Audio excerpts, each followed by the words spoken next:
Saudara, pemerintah memprediksi 85 juta orang akan mudik lebaran tahun ini dan didominasi perjalanan darat. Apakah rekayasa lalu lintas seperti one way, ganjil genap hingga kontraflow yang direncanakan Kemenhub dan Korlantas mampu mengurai kemacetan saat arus mudik lebaran nanti?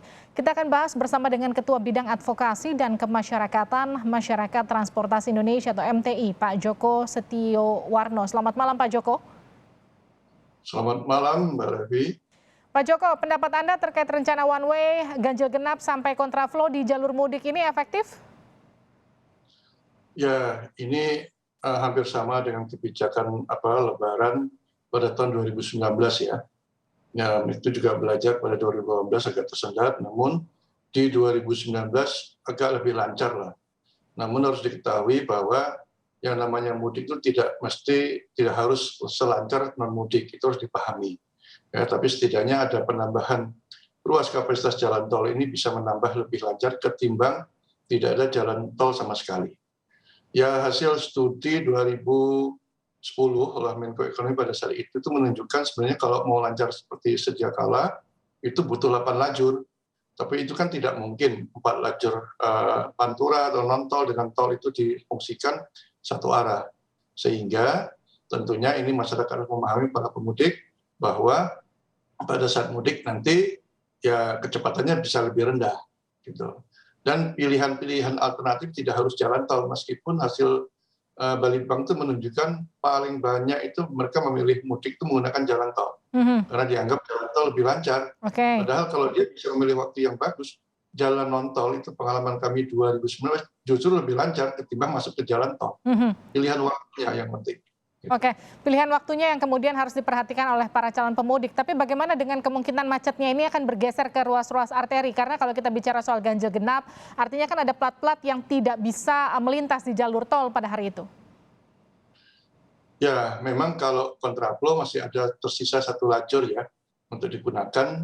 Ya, kalau one way ini memang agak mengganggu, terutama yang menggunakan angkutan umum bis. Kalau dia sudah mengantarkan Jawa Tengah, Jawa Timur, dia akan kembali lagi untuk menjemput. Nah, itu sering terhambat ya. Ini yang harus dipertimbangkan juga, sehingga perlu perhatian khusus buat angkutan umum seperti bis itu. Makanya ini nanti mungkin tidak jadi masalah kalau sekarang sudah dibuatkan skenario itu, namun tentunya nanti menyesuaikan kondisi di lapangan aja.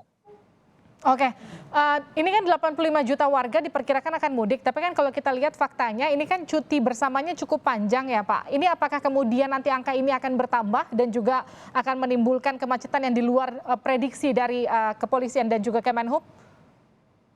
Ya, 85,5 juta kan seluruh Indonesia itu. Jadi menyebar lah. Memang paling banyak yang mudik itu berasal dari Jawa Timur dan Jabodetabek. Tujuan terbanyak itu ke Jawa Tengah. Jadi Jawa Tengah itu tidak hanya lewat darat, namun ada juga yang lewat udara maupun laut ya, yang dari Kalimantan umpamanya gitu ya. Tapi ini memang menjadi suatu perhatian bagaimana terutama itu sebenarnya pemudik sepeda motor. Ini harus diperhatikan. Makanya kalau sepeda motor ini biasanya mereka berangkatnya pada saat malam hari. Ya tidak panaskan. Nah, kalau menggunakan mobil, kalau biar tidak benturan dengan sepeda motor di jalur non tol, itu biasanya setelah subuh gitu. Sehingga kita masuk Pantura, kondisi sudah panas, biasanya sepeda motor lebih sedikit ketimbang dia malam hari. Jadi agak lebih lengang gitu ya. Nah, itu. Oke, Pak Joko, kalau Anda sendiri menilai bagaimana kondisi jalan alternatif selain jalan tol? Apakah sudah cukup baik untuk para pemudik?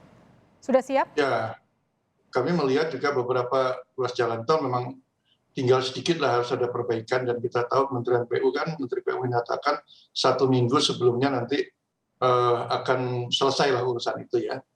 Nah, kami lihat memang kalau melihat kondisi di Jawa Tengah menjalan provinsi itu 95% sudah dikatakan dapat dilewati dengan baik lah. Mungkin tinggal seminggu ini ada perbaikan.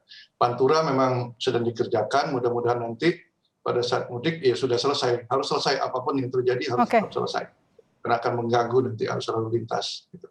Baik, kita akan lihat nanti bagaimana kemudian persiapan mendekati puncak arus mudiknya, apakah kemudian cara yang disiapkan oleh kepolisian dan juga Kemenhub ini cukup efektif untuk mengurai kemacetan dan juga mengurai penumpukan kendaraan di puncak arus mudik. Terima kasih Pak Joko Setiawarno dari MTI telah bergabung bersama kami di Sapa Indonesia malam.